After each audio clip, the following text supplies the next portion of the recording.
Disclaimer, please. I do not mean to disrespect the family members in these videos. I just would like to shed light and discuss what happened to them and theories of what I believe might have happened. Hey guys, and welcome to my channel. I'm super excited because this is my first time uploading a video. And as you can tell from my channel's name, it's Conspiracy Theories. I'm going to be uploading a lot of conspiracy theories, missing person cases, and murders, like cold cases and stuff. Today is going to be my first missing person case, and I'm really excited about this. So, without further ado, I'm sorry for the long introduction. I'm going to start.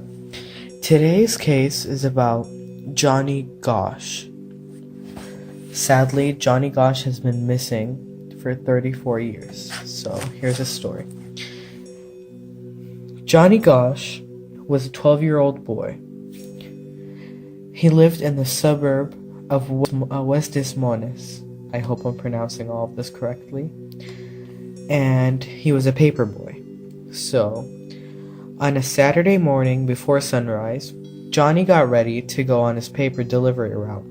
And on this route, Johnny's father usually went with him. However, on this particular weekend, he asked to go alone. He took his dog with him, and then he went out. Later, he was seen at the paper pickup area so he could pick up the newspapers.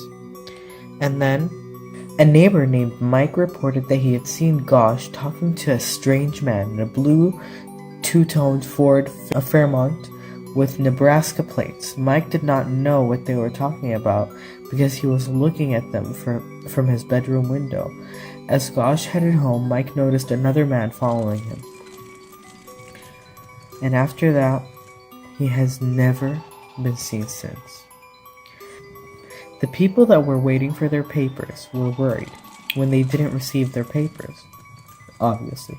So they called the Gosches and informed them that their son never delivered their newspapers. So his father, John, searched the neighborhood. At around 6 a.m., he immediately found John's wagon full of the newspapers and the dog tied to it. It was about 2 blocks away from their home. The Gosches immediately contacted the West Des Moines Police Department and reported Johnny's disappearance. The police did not take their statements for about 45 minutes, which John's mother has criticized a lot because it took them a long time. Later, and I know this is completely crazy, the police did not classify Gosch as a missing person until 72 hours had passed. I just cannot believe that. He's a child. And when a child goes missing, no matter what the circumstances are, he should be reported as a missing person immediately.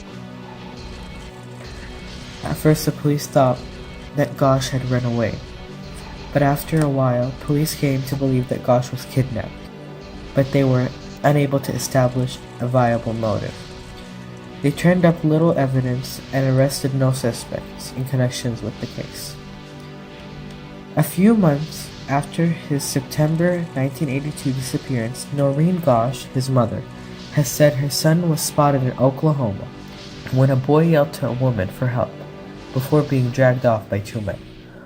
In 1984, Gosch's photograph appeared on milk cartons across America.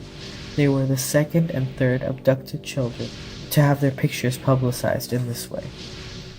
Then, suddenly, a dollar bill appeared with the note, "I am alive." And they actually had this tested by, I don't know what they call them, but they're really good with tested by people that are professionals with the handwriting and stuff.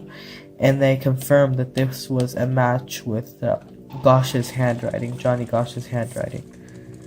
So they believe it was him. According to Noreen, she was awakened around 2:30 a.m. one morning in March 1997 by a knock at her apartment door. Waiting outside was Johnny Gosch, now 27, accompanied by a man she had never seen before. Gosch said she immediately recognized her son, who opened his shirt to reveal a birthmark on his chest. She said, "We talked about an hour or an hour and a half. He was with another man, but I had no idea who this person was." Johnny would look over to the other person for approval to speak, says Gosch. He didn't say where he was living or where he was going. In a 2005 interview, Gosch said the night that he came here, he was wearing jeans and a shirt and had a coat on. Because it was March, it was cold, and his hair was long, it was shoulder length, and it was straight and dyed black. After the visit, she had the FBI create a picture of what she says looked like Johnny. Of course, I need you guys to understand that after this happened, American parenting has not been the same ever since. Either John's disappearance triggered a mass hysteria and moral panic among parents nationwide.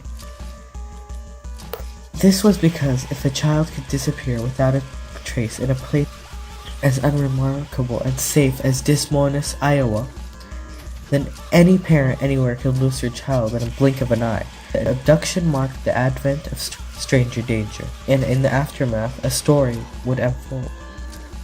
As chilling as it was, unbelievable, and one that haunts families in Iowa to this day, perhaps for a good reason. Okay, after you guys heard this story, of course there's a lot that I could not cover because it's extremely interesting. Like, there was a person that came forward that said that he was with Johnny in a sex ring and that he actually helped kidnap Johnny, but I didn't really go into detail with this because his statement was not confirmed, because he wasn't that much of a trustworthy person. But comment below if you want me to go further into this. So the first theory is that Johnny was kidnapped and put in sex trafficking. So in that theory is that the guy with the blue wagon and the other guy had just planned to kidnap the paperboy that day, and they just took him away and they put him in a sex ring, and then he died. Sadly died. That's the first theory. I don't really agree with this theory because his mom claims to have seen him when he was 27, and then there were photographs that appeared on their doorstep of 3 boys that were handcuffed to beds and stuff, so I don't think he died. The second theory was that Johnny was kidnapped and also put in the sex ring, but then he managed to escape, changed his name, went undercover, and nobody has heard from him after that. I don't know why, but I kind of lean towards this theory because the mom claims to have seen her child and seen Johnny, and I don't think anybody would go around pranking her. And she saw the birthmark and she recognized that it was him, so I lean towards this theory. I don't totally agree, but I lean towards. The third theory was that he ran away and he just changed his name and went under the radar. I don't really agree with this theory because he was 12, so I don't think he would be able to do all this. He didn't have the means at all. He didn't have the money or anything. And so, I don't think he would be able to survive for that long if he ran away. The fourth theory was that he was kidnapped by just a random person on the street and killed, and his body was never found. I hope this theory is not real, and I don't agree with it at all. The fifth theory is that somebody kidnapped him because he had something against the Gosch family. This theory kind of makes sense because somebody knew exactly where Johnny Gosch was going. As I mentioned in the story, a guy in a blue wagon approached, and then another guy came out in between the houses and followed him, and then he got him. And then another thing that, as I read, only one person mentioned this, was that at 1 a.m. in the morning on that Saturday, the Gosches got a phone call, and they got these phone calls a lot, and John Gosch, the father, often said wrong number, and this time he said yeah, okay, and then he hung up. The final and sixth theory, which many people believe in, is that Johnny Gosch is actually a reporter called Jeff Gannon, This theory arose because there are a lot of similarities between the two and the body markings that are on both. Of course, for this theory to have been true is that he probably went undercover and got brainwashed and all that, and then decided to become a reporter. And a lot of people say that because Jeff Gannon. Another thing about Jeff Gannon is that he was exposed to have been using a fake name, and he was on a lot of escort sites. So that also brought people to believe that he was Johnny Gosch, because Johnny Gosch was brainwashed and put into this escort or sex ring. And I hope that one day he is reunited with his family, and I hope he's alive. Thank you so much. So I'm not sure if this one's true. I agree with the second theory, and I hope he did run away and he changed his name, but I hope he can come out soon. So this is the end of the theory. Thank you so much, guys. Please share, and please share and like and comment on the bottom what you think happened to Johnny, and I hope that one day he is reunited with his family, and I hope he's alive. Thank you so much.